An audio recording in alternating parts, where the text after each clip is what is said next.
Hi guys, welcome back to my channel. My name's Bradley, and in today's video we are going to be talking about the 12-week year. I'm going to be going over my thoughts of the book, how I've implemented it, and as well as my beginner mistakes that I think I would like to change for the next time around. So this is a self-development, growth mindset kind of book, I would say. It is definitely more of a book that is action driven. It gives you guidelines, things to implement. It's very resourceful, I guess you could say, on how to impact your life, change things, which is something that I really value in a self-development growth mindset kind of book. I'm not a huge fan of books that are just filled with like success stories. I think that there's a lot to gain from books like that. I think that they're very motivating, and during certain times in my life I do enjoy reading them. But most of the time I feel like I get more benefit out of my time and energy when I read books like this. So I would rate this book like 4.5 stars out of 5 maybe.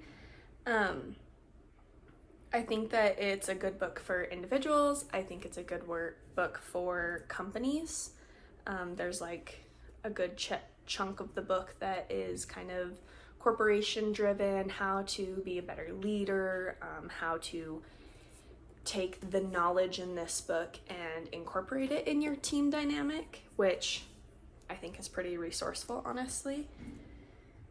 But the guidelines of the book, I would say, it's based around the thought that our thoughts, obviously the way that we think, the way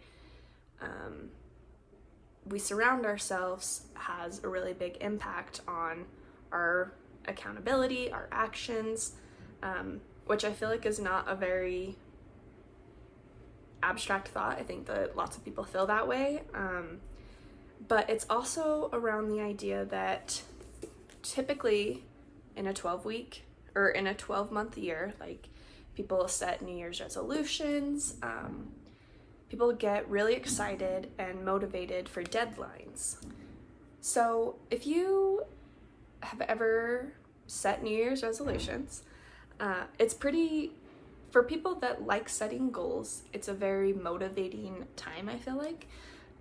Towards the end of the year, you start thinking, daydreaming, manifesting, whatever you want to call it, on all these ideas that you want to do for the next year, all these goals you want to accomplish, all these habits, things that you want to implement in your life for the next year.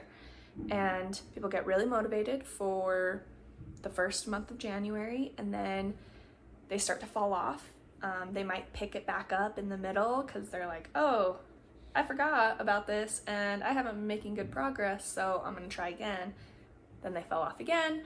And then towards the end of the year, they realize that they're still really far away from their goals and it's a crunch. Or if you work in any environment that has deadlines, or as a student with assignments and stuff due, you tend to crunch and really put in a lot of valuable effort towards the end of that deadline time. And this book pretty much breaks that up. So instead of having that roller coaster of motivation and accountability and effort throughout a 12-month span, it's a 12-week span. The way that the book suggests it is you have a year goal. So you still make something that you can achieve within a whole year span, but then you break it up into chunks, which I think is also, like, if you've ever done any kind of, I guess, development around goal setting, like, you know, the SMART acronym, you know, accountability steps, like those kinds of pieces. But in the book, they elaborate into taking that year goal and breaking it into quarterly goals, essentially. They don't call it quarterly goals, but it's essentially what it is. There's 4 time frames of 12 weeks that you can accomplish and reach that year goal. So you take that year-long goal, break it up into 4 steps, basically, for smaller goals. That if you complete those 4 smaller goals, then you will have reached that year goal. And then along with that, you are checking in. They do this kind of like, they talk about the scoring process where you score yourself and your efforts, what you've accomplished kind of thing every single week. So not only are you focusing on it for a quarter, but you're focusing on it for a week as well. So you take year-long goal, put it into quarterly steps, and then you take those quarterly steps and you put them into weekly steps, essentially. So those are some of the key aspects of the 12-week year. There's also some other really beneficial information in the book about like how to manage your time, how to schedule out your week to be more successful in reaching those weekly goals that leads into the quarterly goal that leads into the year goal. There's some corporation stuff, leadership stuff. So small book, but powerful book. Definitely recommend reading. Moving on to how I have started to implement this. So I am like halfway through week 5, so I'm essentially a third of the way through my first round of 12-week year. I say first round, but like my first quarter, I guess you could say too. So I have a really ugly Excel draft of how I'm tracking and maintaining my stuff. There are so many really beautiful like designs on Canva or forgot all the other note-taking websites and apps, but like Google template, Google 12-week template, Google, I don't know, like dashboard, stuff like that, and you'll find a bunch of stuff that people have created that looks way better than mine.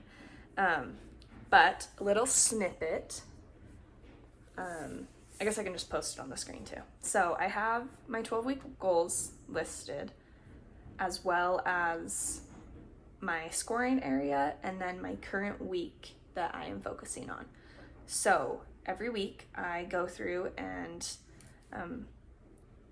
write out my steps that will help me reach that quarterly goal. And then I also have my little scoring section, so I can kind of see that all in a dashboard kind of area. I also have a separate page where it has all the past weeks as well. So I just kind of copy it over, paste it over. So some of my beginner mistakes, things that I've changed, things that I plan on changing the next time around. I originally started scoring weekly. And as I was being more intentional and paying attention to my efforts, I guess, I noticed that the idea of really motivated in the beginning and really motivated in the end also digested into a weekly span. So for me personally, so in the beginning of the week, I would be really successful checking off all my to-dos. Towards the middle of the week, I was not. And then towards the end of the week, I was successful again. So I noticed that there was that trend still within a weekly frame as well. I feel like because of that, I wasn't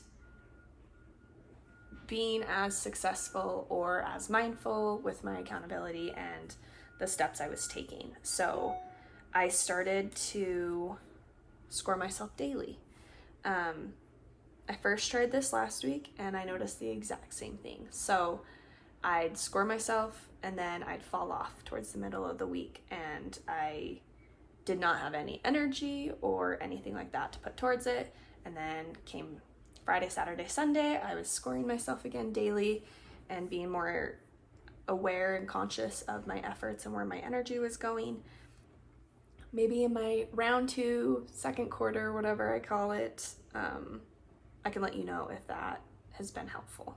The other mistake I feel like I made, which I feel like is a very common mistake maybe, but I made goals that the things that I do can impact the goal, but overall I don't actually have the capacity to reach them. So some good goals that I feel like I made that I can actually impact and check off because of the efforts I put in are lose 5 pounds and enroll in a master's program.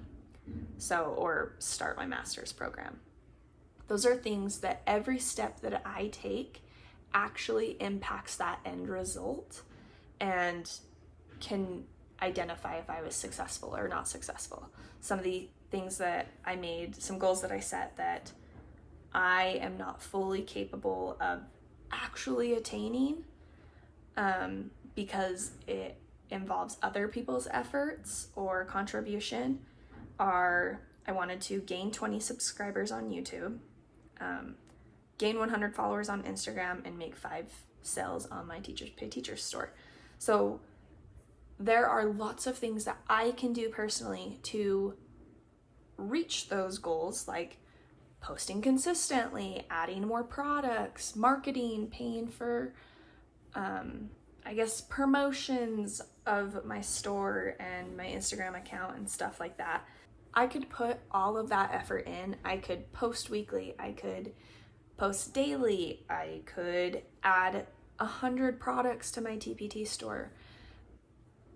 But that does not necessarily mean that all that effort I put in will get me that end result.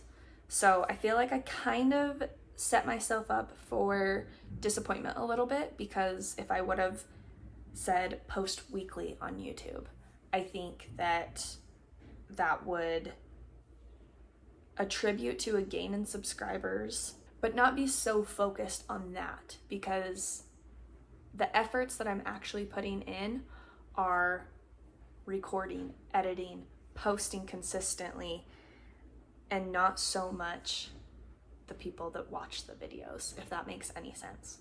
The last mistake or change that I would make is, so specifically with the lose 5 pounds goal, that's not something that I actually really care too much to do. Would it be nice? Yeah. Would I be happier if I was more toned? Maybe. But that's not really what I'm caring to do. What I actually want to do is to just have a better span of like my mental health by exercising regularly or eating more nutritious foods.